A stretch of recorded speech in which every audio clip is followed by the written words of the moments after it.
Hi friends, బాండీలో ఒక spoon నెయ్యి వేసుకోవాలండి. ఒక స్పూను బొంబాయి రవ్వ, ఒక స్పూను గోధుమ పిండి వేసుకోవాలి.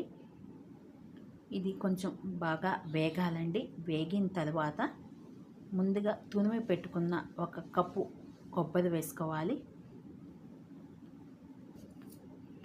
ఇది కూడా కొంచెం కలర్ వచ్చేలాగా వేపుకోవాలండి. మధ్యలో నెయ్యి చాలకపోతే ఒక స్పూను నెయ్యి వేసుకోవాలి. నేతిలోనే వేగాలి. నేతిలో వేగితేనే టేస్ట్ బాగా ఉంటుంది. కప్పు బెల్లం వేసుకోవాలండి. ఎక్కువ తినేవాళ్ళు ఇంకొంచెం ఎక్కువ వేసుకోవచ్చు. మేము తక్కువ తింటాం కాబట్టి తక్కువ వేసాను.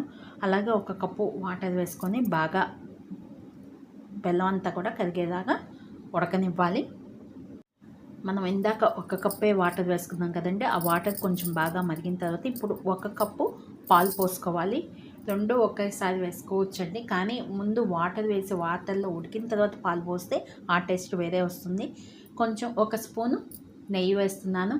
చిన్న కప్పు అయినా కూడా నెయ్యి 3 స్పూన్లు పడుతుందండి. నెయ్యి ఎక్కువగా ఉంటేనే ఇది టేస్ట్ బాగా వస్తుంది.